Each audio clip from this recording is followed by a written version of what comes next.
It is during these moments that he feels his entire worth is diminished, reinforcing the need to protect his sense of value by swinging to the opposite extreme, believing he is not worthless, but rather the best and brightest. And you could see how this is compensatory in the sense that it helps him to survive and go on with life. This defense becomes the foundation for the pathological grandiose self. Also, these kinds of parental reactions teach the child that expressing pain, vulnerability, or imperfection is unacceptable.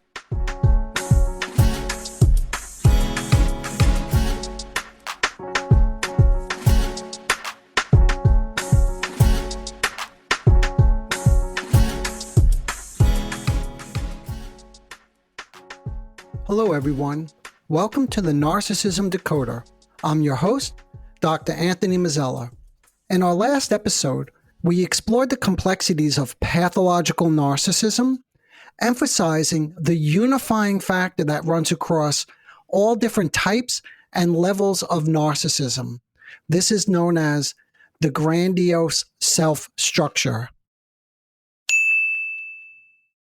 This inflated self-image serves as a defense mechanism, shielding deeper feelings of low self-esteem and vulnerability. Today, we're going to dive deeper into fostering the, and I quote, authentic self, and explore more strategies for moving beyond grandiosity. Before we explore how to foster an authentic self, let's first ask, what are the origins of the pathological grandiose structure?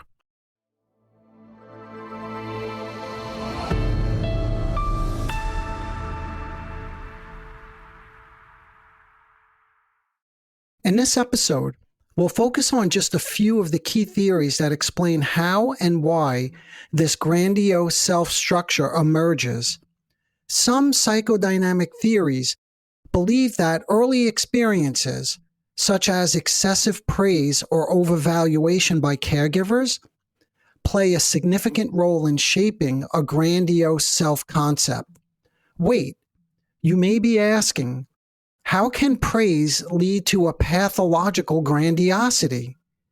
These experiences can lead individuals to internalize a perception of exceptionalism and entitlement. This is the type of caregiver, we could say, who could only tolerate the, and I quote again, ideal child. But with that, we need to keep in mind that they also then reject the real child. This seems particularly relevant today in a world that often emphasizes achievement, perfection, especially on social media, where curated images of success can lead to a distorted sense of self-worth. Constant exposure to these idealized portrayals can create unrealistic comparisons, leading individuals to measure their worth based on, and I quote again, idealized images of oneself and others. Also, many children, influenced by the intense expectations of overenthusiastic parents, focused on their child's accomplishments and conditioned to chase, and again, idealize, that's a critical word here, an idealized version of themselves, leaving little room for vulnerability or imperfections.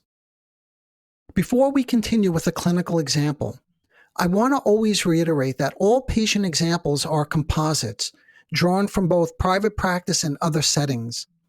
These examples are carefully designed to protect the confidentiality while highlighting common themes and relational dynamics.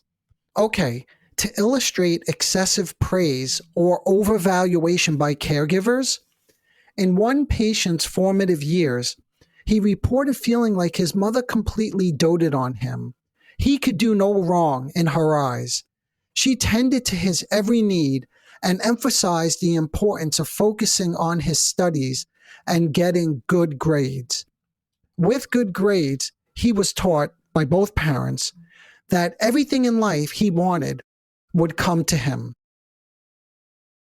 According to object relations theory, there's always some source of admiration that patients with narcissistic pathology receive from significant others. This admiration may stem from their appearance, talents, or intelligence. In these cases, admiration serves as a compensatory experience. What does that mean?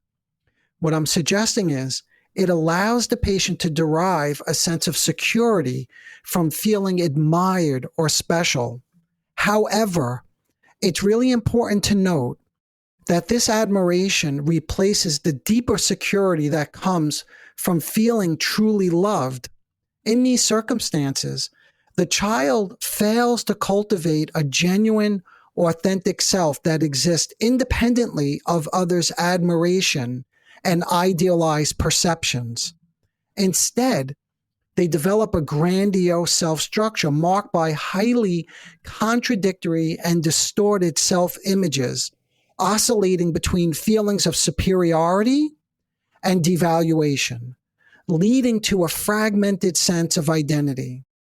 On the one hand, they might see themselves or others as idealized or superior, the center of attention, the fun guy, the cool guy, while on the other hand, they may feel or see themselves or others as completely devalued, deflated, or inadequate. These feelings of being devalued or inadequate arise when caregivers provide inconsistent emotional support. And yes, even the emotional support of a doting parent oftentimes is inconsistent. Think about this. While the child may feel special when they receive praise, they also internalize a sense of inadequacy or worthlessness when the admiration is absent. And yes, it is often absent because it becomes impossible to meet the parent's unrealistic high expectations. They also feel inadequate, like a failure, when caregivers are critical or cruel because they, quote unquote, failed to meet their high expectations. Take, for instance, the patient that I just mentioned. We came to discover that when he failed to achieve the perfect or great grades, he was critically questioned and at times called, and I quote, lazy and stupid. It is during these moments that he feels his entire worth is diminished, reinforcing the need to protect his sense of value by swinging to the opposite extreme, believing he is not worthless, but rather the best and brightest. And you could see how this is compensatory in the sense that it helps him to survive and go on with life. This defense becomes the foundation for the pathological grandiose self. Also, these kinds of parental reactions teach the child that expressing pain, vulnerability, or imperfection is unacceptable. If this pattern occurs repeatedly, the child internalizes the belief that they are failing to meet expectations, which reinforces feelings of what? Inadequacy and worthlessness. And then, of course, the need to do what? The need to seek admiration. It's important to remember that this admiration and doting replaces the deeper security that comes from feeling truly loved. In other words, the comforting and loving feelings that would typically bolster one's self-esteem, self-worth, and confidence are simply not available. The child learns that only a specific version of themselves will win love and acceptance, driving vulnerable, hurt, or emotional needy parts underground. The narcissistic individual, as we mentioned earlier, is therefore always striving for an idealized image. Again, forming the foundation of the pathological grandiose self-structure.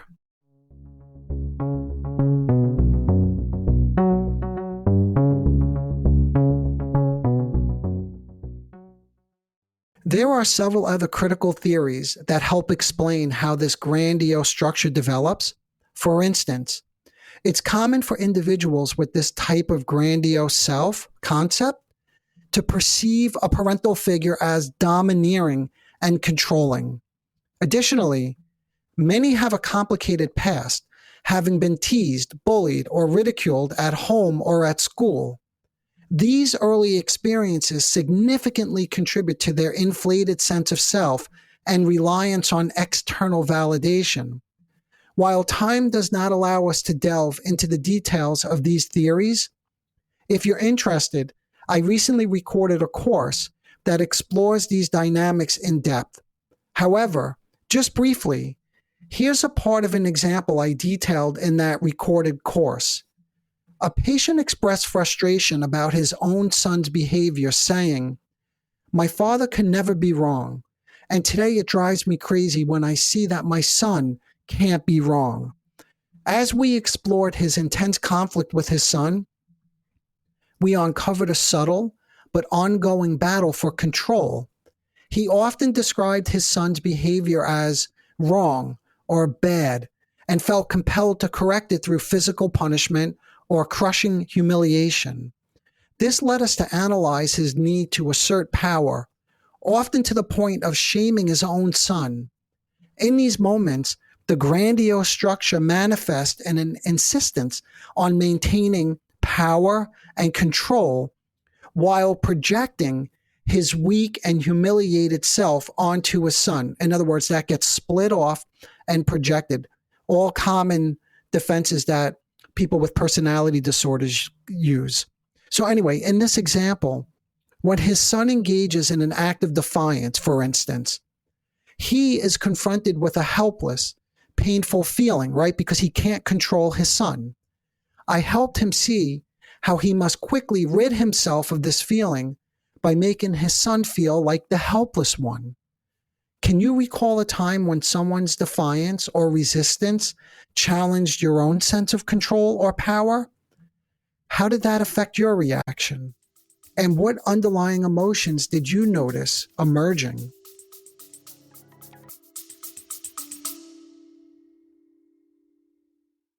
Have you ever thought what it would be like to be a cop? Well, not just any cop, a Texas cop. Well, we have the show for you. TMPA's Blue Grit Podcast, the voice of Texas law enforcement, where we share intense stories, yes, the good ones and the bad ones. We also share information and have good discussions about how we can improve this profession. So what are you waiting for? Grab that gun belt and come ride shotgun with us today. Available on YouTube and where you get your podcast.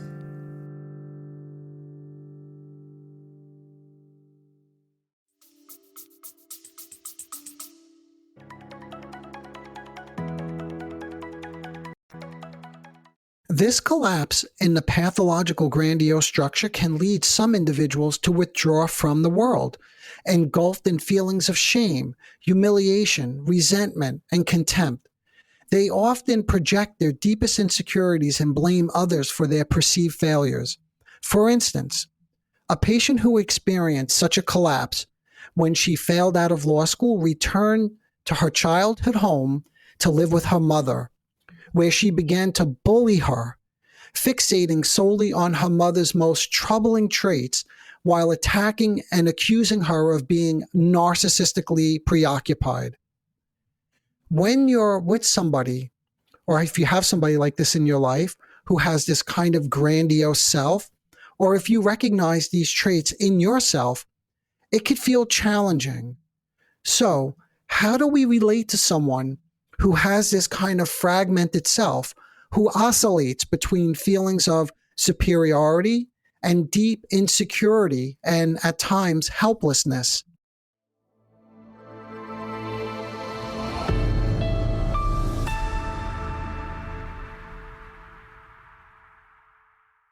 One of my patients, Mr. V, shared an incident where he grabbed someone for cutting in front of him in line.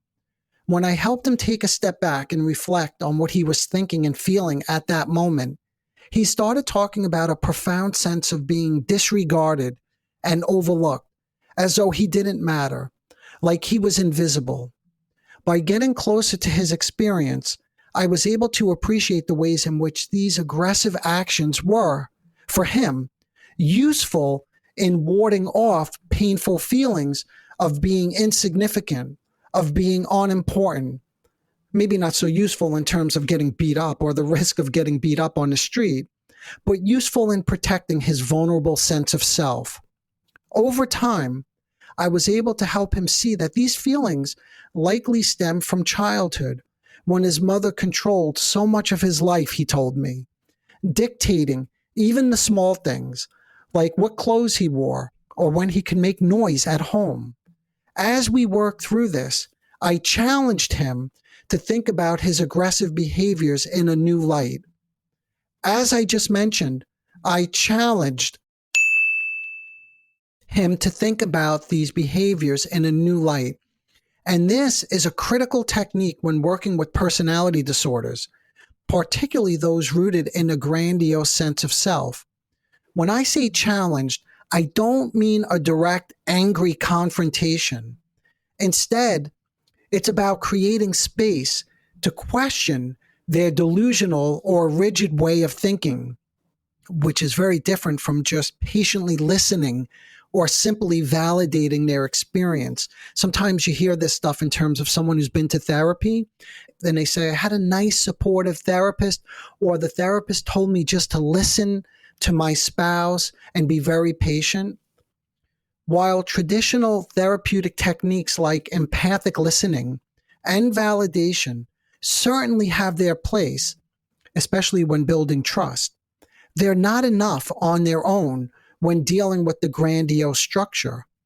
Whether you're a therapist, in a relationship with someone who shows these traits, or if you recognize this structure in yourself, you must go further. Challenging these distorted patterns is crucial for growth. It's about confronting and pushing back against the illusion of superiority and entitlement.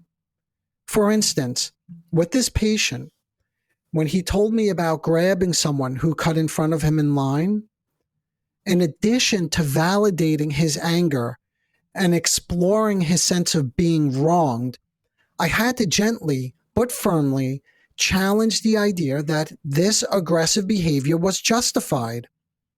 I asked him to reflect on what deeper emotions might be driving his need to assert control in such situations.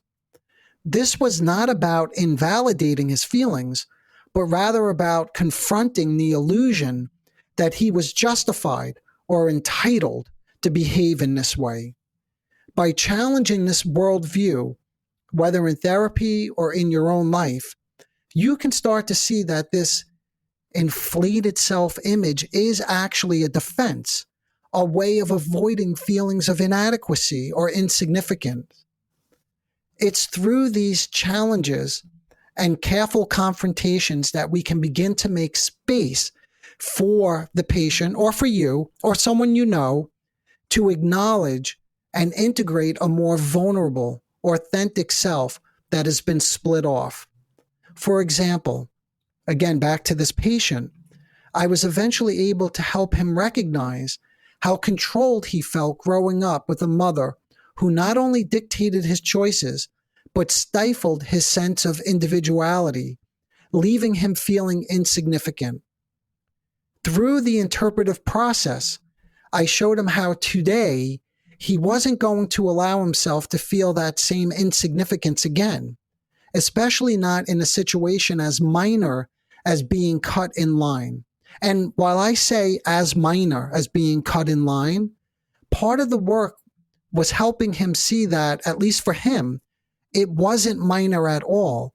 It triggered split off and unintegrated feelings from his past, which we were then able to integrate into a more cohesive understanding of how these early experiences shaped his current emotional responses.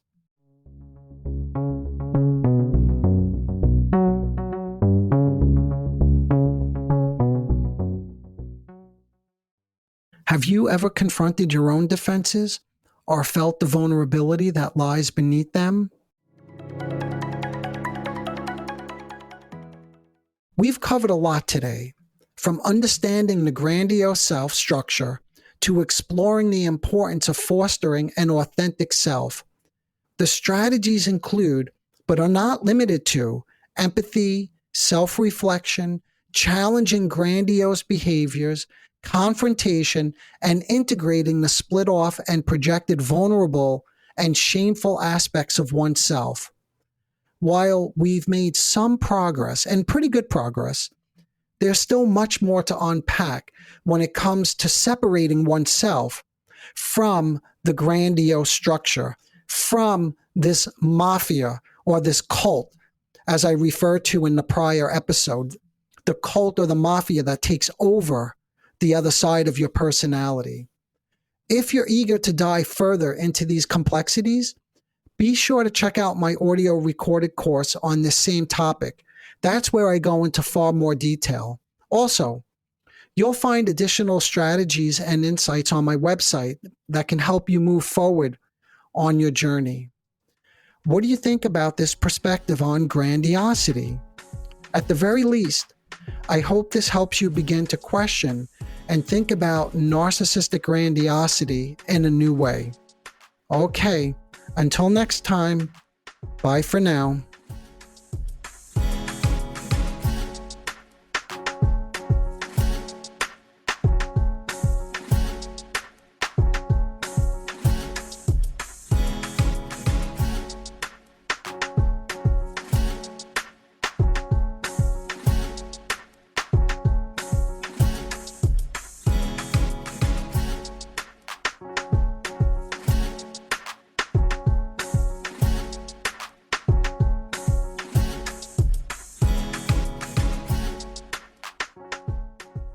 Disclaimer alert. The Narcissism Decoder podcast is provided for general information purposes only. The content presented in this podcast is not intended to diagnose, treat, or cure any psychological condition related to narcissism. The content on this podcast should not be considered a substitute for professional medical advice, diagnosis, or treatment. For specific advice pertaining to narcissism, or any other psychological condition, you could reach me directly. I am an experienced mental health practitioner who is always taking on new patients. If you would just like a consultation, I can do that too.